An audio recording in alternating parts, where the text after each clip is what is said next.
October 19th, 1995. Salford, Greater Manchester.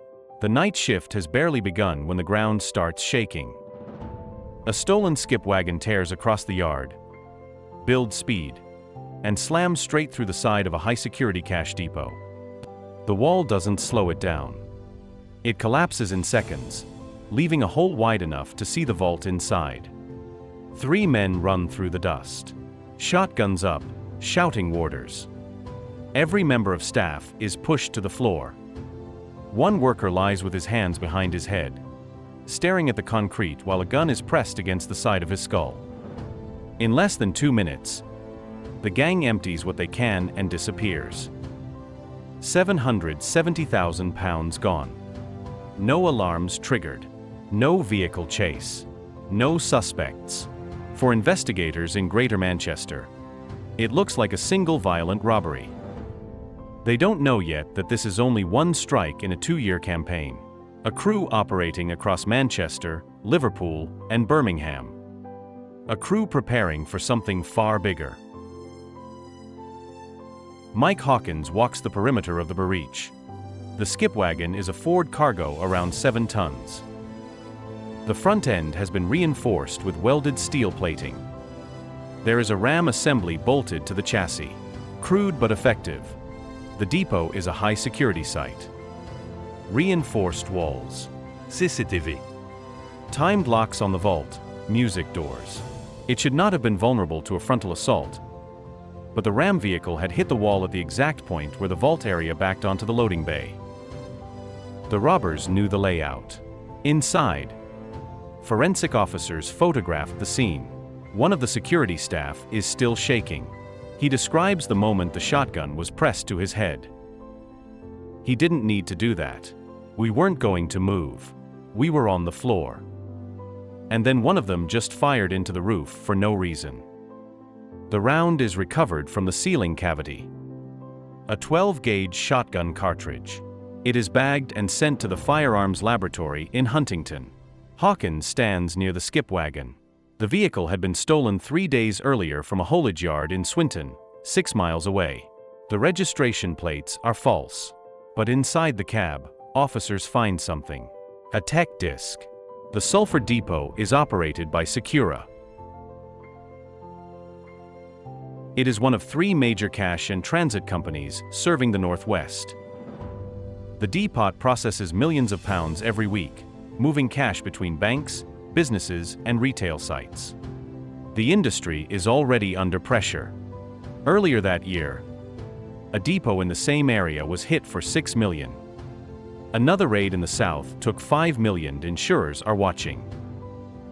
Security budgets are rising. Companies are struggling to absorb the losses. If this team kept going, we were looking at a situation where the industry couldn't sustain it. You'd see depots closing, routes abandoned. It was an existential threat. The Salford raid is violent, precise, and professional. The robbers did not panic. They did not waste time. They knew where the cash was stored and how to get to it. And they left almost no forensic trace except for 1 fired round and 1 vehicle. The firearms lab confirms that the cartridge recovered from the depot ceiling has never been seen before. The barrel markings do not match any weapon on the national database. This is the first time this shotgun has been discharged in a recorded crime.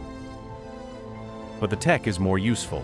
A tech is a device fitted to heavy goods vehicles. It records speed, distance, and time. It creates a continuous record of the vehicle's movements, designed to prevent driver fatigue and enforce road safety laws. The disc inside the Salford skip wagon had not been in the vehicle long. T had not been overwritten repeatedly. Forensic analysts reconstruct the vehicle's journey over the previous 4 days. The skip wagon had traveled from a haulage yard in Swinton to an industrial area near Ratcliffe. It stayed there for 2 days. Then it moved to Salford, where it was driven into the deep wall. The location near Ratcliffe is specific. Beeley Industrial Estate. Hawkins requests records from previous investigations. 2 names come up immediately 4 months earlier. Pilsworth Burr.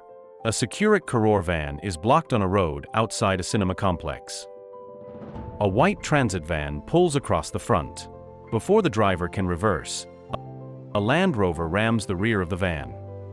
The Land Rover has been modified. A welded steel ram protrudes from the front bumper. The impact is hard enough to crumple the van's rear doors, but the locking mechanism holds. The robbers try to force the doors open. They fail. After 90 seconds, they abandon the attempt and flee in a waiting BMW. The Land Rover is left at the scene. It had been stolen from Rosendale, 20 m away. Forensic officers examine the ram assembly. The welds are clean, professional. On the front grille of the Land Rover, someone has welded a horseshoe. It was almost like a joke. A signature. This wasn't just functional. Whoever built it wanted you to know they done it. The tactograph from the Land Rover points back to the same location, beyond Industrial Estate. 2 months later, Mossley Hill, Liverpool. A flatbed truck reverses into a Securior van outside a Tesco supermarket. The truck has a welded spike assembly on the rear. The spikes punch through the van's rear doors and jam the locking mechanism. 3 armed men attempt to force the doors open. The mechanism bends, but music does not break. After 2 minutes, they flee in a BMW. The flatbed truck had been stolen from Rosedale. The tachograph shows it spent 3 days at Bay Industrial Estate before the attack. The BMW's found abandoned in Garin, Liverpool. Hawkins spreads the case files across his desk. 3 attacks, 3 modified vehicles, all connected to the same industrial estate in Ratcliffe. And 1 welder with a sense of humor. Bay Industrial Estate is a sprawl of low-rise units on the edge of Ratcliffe. Small manufacturing businesses, storage facilities, vehicle repair shops. There are around 40 units ranging from single garages to large warehouses. Any one of them could house a stolen vehicle. Any one of them could have welding equipment. But the police cannot just knock on doors. If we go in openly, whoever's using the unit will know we're onto them. They'll move. We'll lose them. The decision is made to establish covered observation posts around the estate. It takes 3 days to set up. Officers need access points that do not attract attention. They need sightlines to the main units. They need to rotate shifts without being seen by workers or residents. The surveillance begins on a Monday morning in late October. The first face appears on day 2. David Fletcher, 34 years old. Local man, lives in Ratcliffe. He is a qualified welder working freelance jobs around Manchester. Nos criminels records.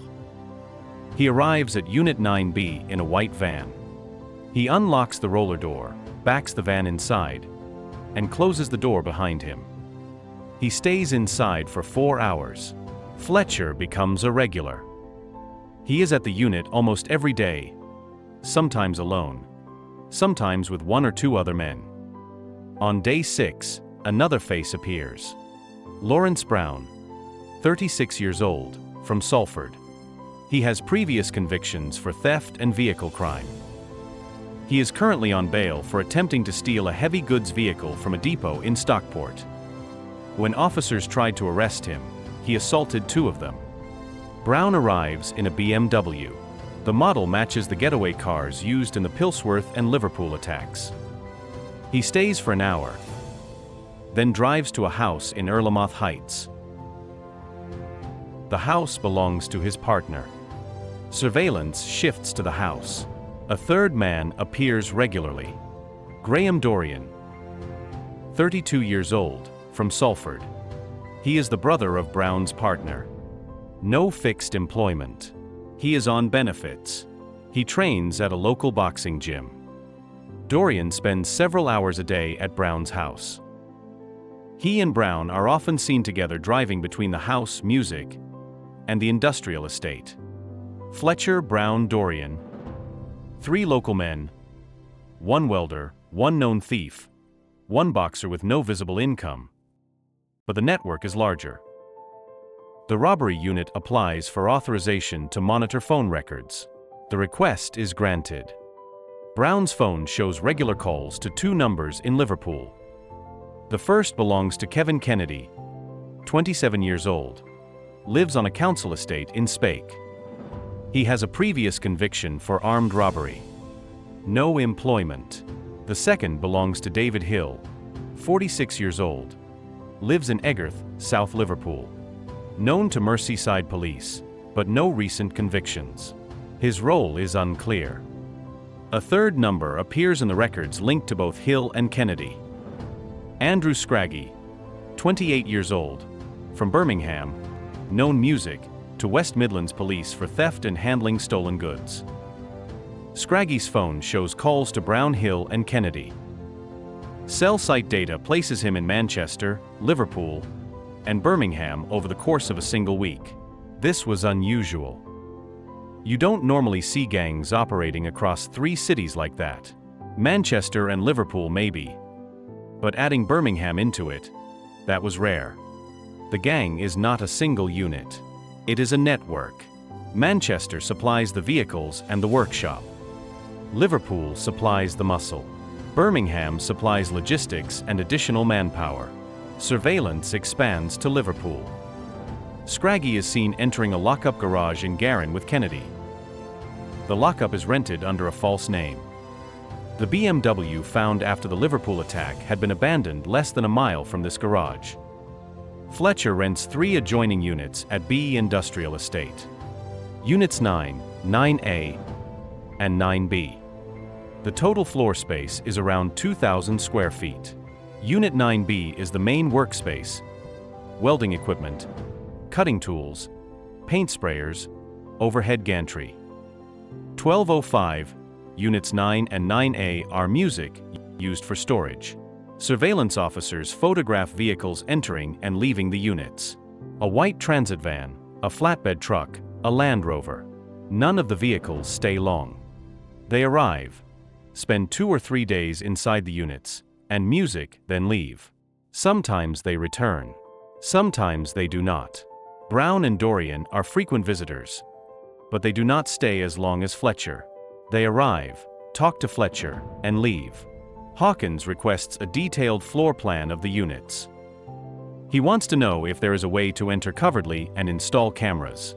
By late November, the surveillance operation involves officers from Greater Manchester Police, Merseyside Police, and the National Crime Squad. Phone records show increasing contact between Brown and Kennedy. Cell site data shows both men moving between Manchester and Liverpool multiple times a week. Hill remains in the background. His phone shows fewer calls, but he is in contact with both Kennedy and Scraggy. Scraggy is harder to pin down. He moves frequently. He stays in different locations. He does not appear to have a permanent address, but his phone is always active, and the cell site data places him near B Industrial Estate on the same days that Fletcher is working in the units. We had the network mapped. We knew who was talking to who. We knew where they were going, but we didn't have them in the act. We needed to catch them with the vehicles, with the weapons, with the money. Surveillance continue. And then in early, clears throat December, something changes. On December 8, 1995, a skip wagon enters Unit 9B at B Industrial Estate. The vehicle is a Ford Cargo similar to the one used in the Salford raid. It had been stolen from a depot in Bolton 2 days earlier. Fletcher spends 3 days working on the vehicle. Surveillance officers hear the sound of welding equipment through the walls. On December 11th, the skip wagon leaves the unit. Scraggy is driving. A loose surveillance team follows the vehicle north toward Bolton. Other units are alerted. Armed response teams are placed on standby. The skip wagon drives through Bolton town center and into an industrial area near a secure core depot. We couldn't let it happen. Clears throat. We didn't have the resources in place to catch them in the act. So, we flooded the area with marked cars. High visibility patrols. The idea was to spook them. The skip wagon circles the area twice, then pulls into a side street and stops. Two men get out and walk away. The vehicle is recovered 20 minutes later. The rear has been fitted with a welded ram assembly. On the back of the ram, someone has welded a metal plate shaped like an L. À l'hernie plate. Same sense of humor. Same welder. Had to be Fletcher. The skip wagon is taken for forensic examination. Fletcher's fingerprints are found inside the cab. But no arrests are made. The robbery was prevented, but the gang is still operating. In mid-December, Lawrence Brown appears in court for the Stockport wagon theft and the assault on police officers. He is sentenced to 3 months in prison. The investigation loses its most active and visible suspect, but on December 22nd, Brown receives 2 visitors at Forest Bank Prison in Salford. Graham Dorian, Kevin Kennedy. The visit is recorded on CCTV. It is the first time Dorian and Kennedy have been photographed together. That was gold. We had Manchester and Liverpool in the same room on camera. T confirmed everything we suspected. Surveillance intensifie en Kennedy. His phone shows daily contact with Hill in Liverpool and occasional contact with Scraggy. Brown is released in late February 1996. Within a week, he and Dorian are seen at Bealey Industrial Estate with Fletcher. In early March, Brown and Dorian drive south in Brown's BMW. Surveillance follows them onto the M6. They continue past Birmingham, past the Midlands. Officers assume they are traveling to London, possibly for legitimate work. The gang has recently registered a scaffolding company under Fletcher's name. Surveillance is pulled at Milton Keynes. Brown and Dorian continue to Dartford, Kent on the morning of March 9th. They join 2 other men and rob a Securicacore depot on the outskirts of the town. The method is the same. A stolen flatbed truck is driven through the depot's rear wall. 3 armed men enter. They take £440,000 in less than 3 minutes. One of the robbers fires a shot through the window of a security van parked inside the depot. They flee in a BMW, which is later found abandoned near the M25. Was at home when I got the call. I was livid. We've been right there. We had them on the motorway and we let them go. But the Kent raid produces forensic evidence. The bullet fired through the van window is recovered and sent to the firearms lab. Comparative analysis shows it was fired from the same shotgun used in the Salford raid. The 2 attacks, separated by 5 months and 200 M, are now definitively linked. By mid-1996, the gang has attempted at least 6 armed raids. 2 have been successful: Salford and Dartford. Combined take £1.21 million. 4 have failed: Pilsworth, Liverpool, Bolton, and 1 other aborted attempt in Warrington. Phone traffic increases. Brown, Dorian, Kennedy, and Hill are in near constant contact. Fletcher remains in the background, but his activity at B Industrial Estate continues. Cash and transit companies begin altering their procedures. Routes are changed. Security is upgraded. Staff are given panic alarms and additional training. Insurers increase premiums. The industry music was genuinely worried. These weren't opportunistic thefts. These were planned, violent, and they kept coming. The robbery unit expands. Officers from the National Crime Squad are seconded to the investigation.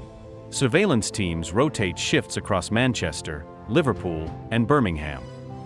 And then Brown is seen climbing onto the roof of an industrial building near Salford. The building is a disused warehouse on Butt Street, Salford. It is less than 2 miles from the depot that was raided in October 1995. Brown pulls aside corrugated sheeting and enters through a gap in the roof. He stays inside for 30 minutes. 2 days later, Fletcher is seen arriving at the same building, unlocks the main roller door, and drives his van inside. Fletcher was having financial problems. He was behind on rent at Bailey. We think the landlord was about to evict him, so they found somewhere new. Within a week, the gang has relocated to Butt Street. Surveillance confirms that Units 9, 9A, and 9B at Bay Industrial Estate are now empty. The robbery unit applies for a warrant to Music, conduct cover entries into the Butt Street premises. The warrant is granted. On the night of May 12, Music 1996, a team of specialist officers enters the building. They install, Music, 3 concealed cameras. 1 covering the main floor, 1 covering the roller door, 1 covering the rear office area. The cameras transmit to a monitoring station 5 miles away. Fletcher arrives the next morning. He begins unloading equipment from his van. Brown and Dorian arrive in the afternoon. Over the next 2 weeks, surveillance officers watch them bring in a stolen HGV. The HV is a Mercedes Actros box truck stolen from a depot in Wigan. Fletcher repaints it white. He removes the original company livery and replaces it with generic haulage services decals. Then he begins work on the rear. The floor of the cargo area is ripped out. The cross members are exposed. Fletcher welds a steel frame across the width of the vehicle anchored to the chassis.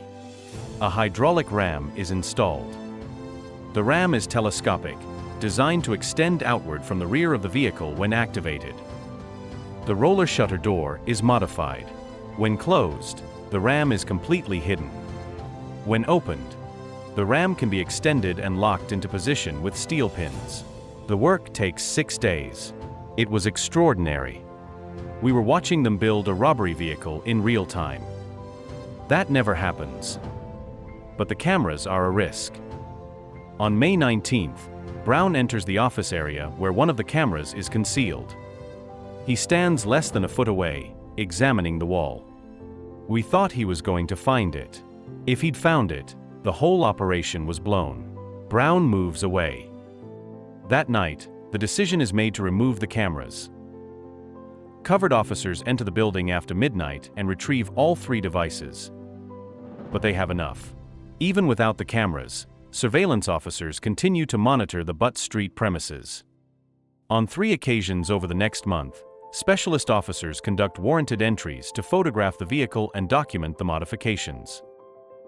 They photograph the ram mechanism, the welding, the hydraulic system, the locking pins. Fletcher's tools are photographed in place, his welding mask, his cutting equipment. On one entry, officers find a notebook in the office area. Inside are hand-drawn sketches of the ram assembly with measurements and material specifications. The notebook is photographed and left in place. That was Fletcher's work, his handwriting, his drawings. It was direct evidence linking him to the vehicles. By late June, the HV is complete. Phone traffic shows increased contact between Brown, Kennedy, and Hill. And then on July 2nd, intelligence comes in. The gang is planning another job. The target is in Poole, Dorset. On the morning of July 3, 1996, Andrew Scraggy leaves Boot Street in the Mercedes HV. Brown and Dorian follow in Brown's car. Kennedy follows in a second car.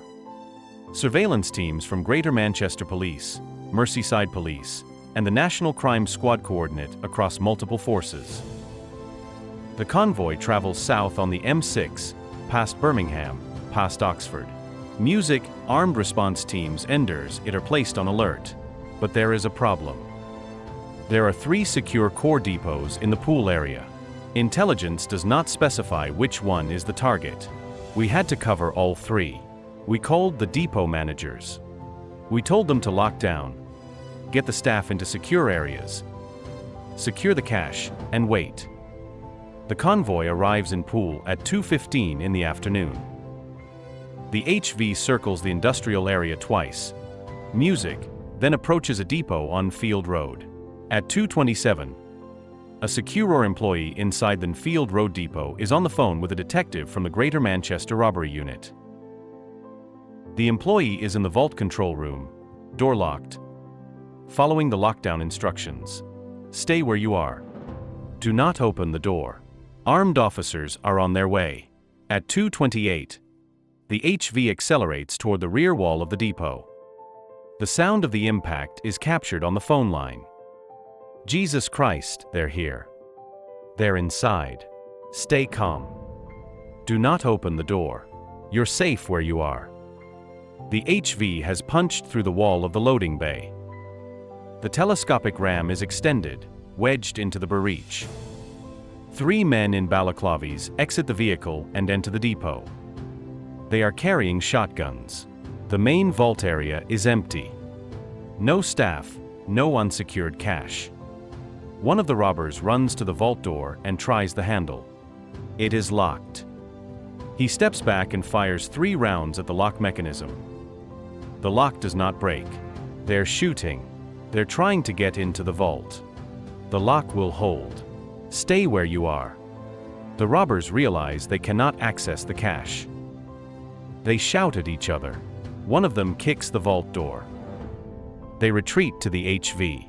Total time inside: 2 minutes 11 seconds. The HV is blocking Clear's throat, the access road to the depot. Armed response vehicle Sari approaching from the north and south, but they cannot reach the robbers. The 3 men climb into a BMW parked outside the depot. A 4th man is waiting in the driver's seat. The BMW accelerates away from the depot, heading west toward the residential area. Surveillance teams follow. 2 minutes later, the BMW stops abruptly on a side street. All 4 men get out and run into the gardens of nearby houses. Marked police vehicles flood the area. At 2:34, an unmarked Vauxhall Vera is parked on the edge of the cordon. Inside are 3 Dorset police officers, all firearms trained, all in plain clothes. 2 men approach the car from behind. They are carrying shotguns. One of them taps on the driver's side window with the barrel. "Get out now." The driver looks up. He sees the gun. He sees the 2nd man on the passenger side. All right. All right. The officers get out of the car. The robbers climb in. There are armed units all over this area. You won't get far. The robber in the driver's seat does not respond. He reverses hard, mounts the curb, and accelerates south. The Vectra disappears around a corner. They made the right call. They were in a built-up area. Families.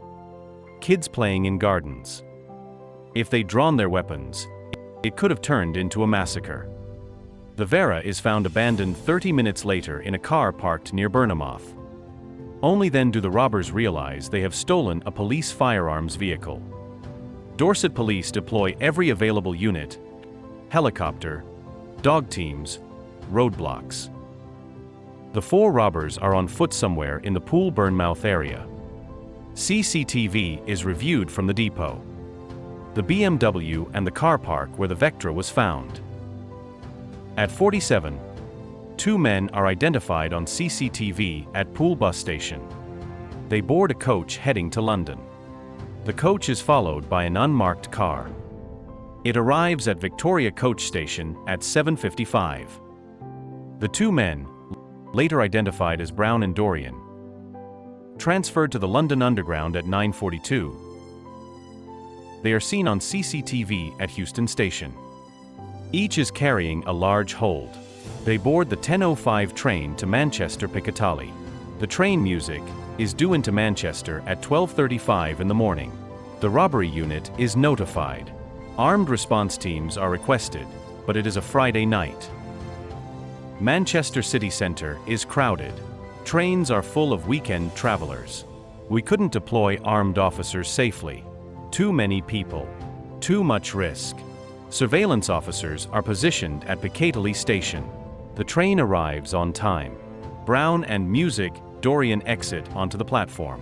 They walk through the main concourse and out onto the street. They are both carrying holdalls.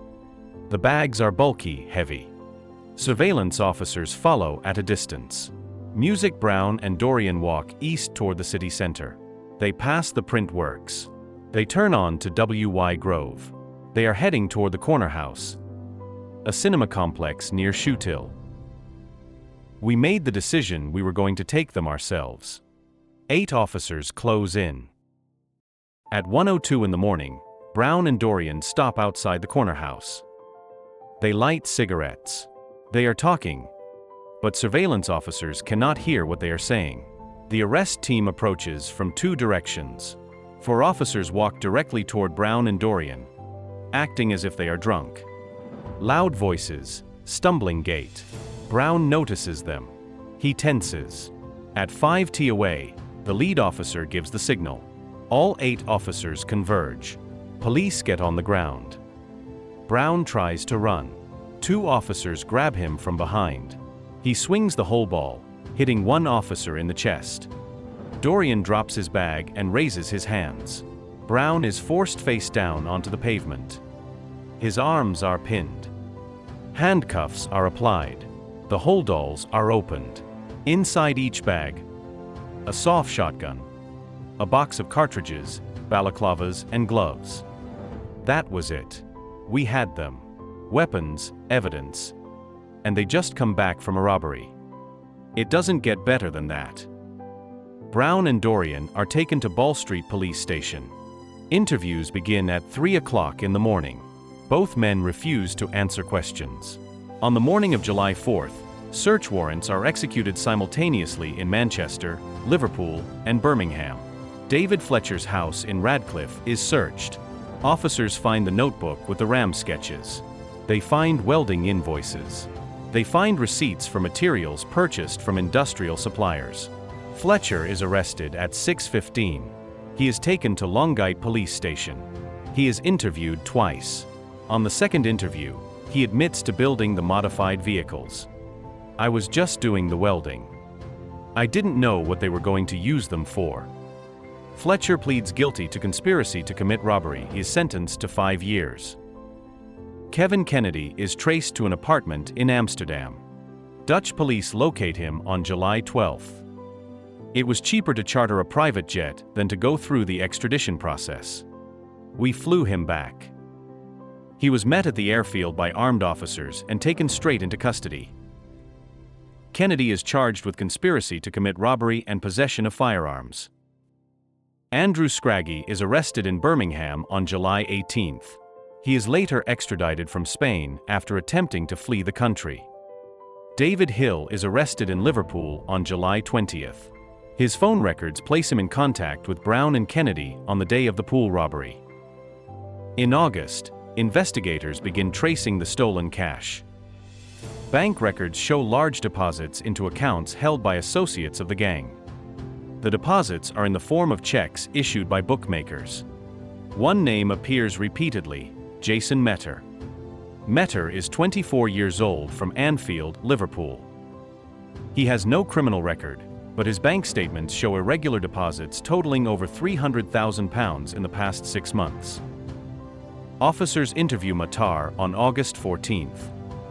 He initially claims the money is from gambling winnings. Investigators request betting records from bookmakers across the Northwest.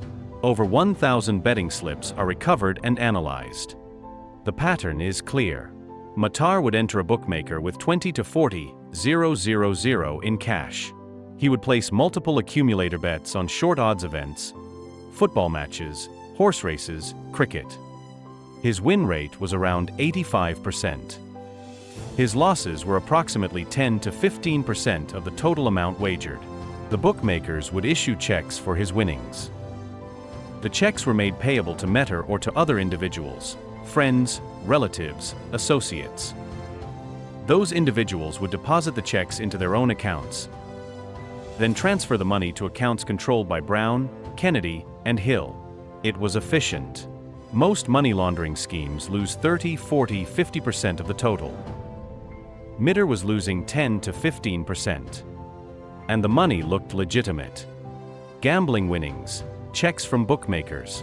It was clever. Marr is charged with 3 counts of money laundering. He is convicted and sentenced to 5 years. The trial begins in November 1996 at Manchester Crown Court. Lawrence Brown is found guilty of conspiracy to commit robbery, possession of firearms, and 6 counts of robbery or attempted robbery. He is sentenced to 20 years. Graham Dorian is found guilty of conspiracy to commit robbery and possession of firearms. He is sentenced to 16 years. Andrew Scraggy is found guilty of conspiracy to commit robbery. His sentence to 12 years reduced to 10 on appeal. Kevin Kennedy pleads guilty to conspiracy to commit robbery and possession of firearms. He is sentenced to 16 years. David Hill is found guilty of conspiracy to commit robbery. He is sentenced to 20 years. David Fletcher pleads guilty to conspiracy to commit robbery. He is sentenced to 5 years. Jason Matur is found guilty of money laundering. He is sentenced to 5 years. Financial investigators traced the remaining stolen cash through bank accounts, betting records, and property purchases. By March 1997, £990,000 of the £1.21 million stolen has been recovered. The money is returned to Secura Corps and our Maggard. 2 years, 6 armed attacks, millions of pounds at risk. And in the end, we got almost all of it back. That almost never happens. Lawrence Brown was released in 2014. He has no further convictions. Graham Dorian was released in 2009. He now works in construction. David Fletcher was released in 2001. He operates a welding business in Greater Manchester. The cash and transit industry implemented new security protocols following the raids. RAM attacks on depots have declined by over 90% since 1996.